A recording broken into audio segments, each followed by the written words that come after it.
say we are given polar equation r equals 4 cosine of theta.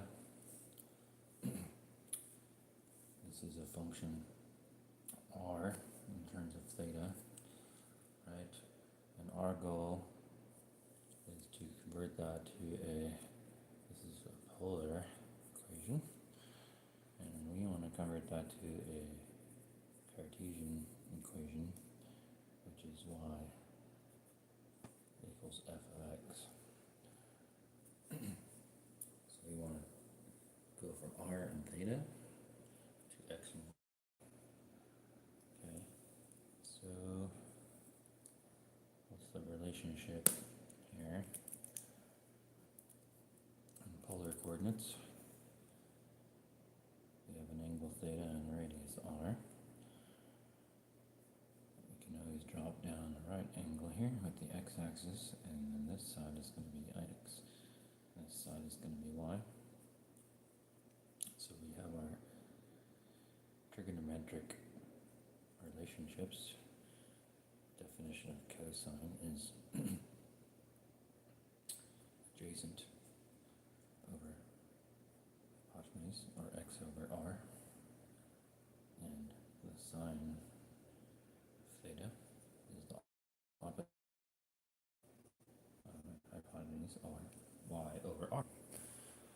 Okay, so if we solve for r in both of these, solve for x rather,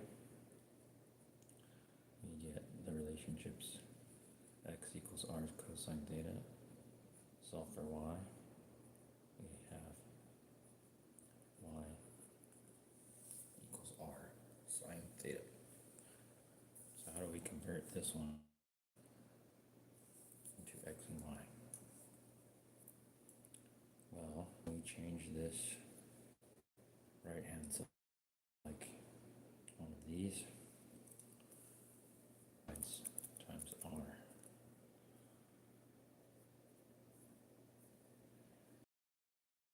Oops. So the left hand side would be r squared equals r times 4 cosine theta. So can we rearrange this to look like this? Let's pull that 4 out front, and we'll have r cosine theta. So we can replace r cosine theta with what it's equal to.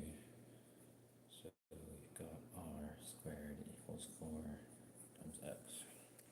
So what to do about this r squared? Well, we have another that we haven't used yet. We have r squared equals x squared plus y squared, right? Let's see if there's anyone here with me. It looks like a lab joined. So can't we replace r squared with what it's equal to as well? We have r squared on the left hand side here. So if we replace it what it's equal to, we have x squared plus y squared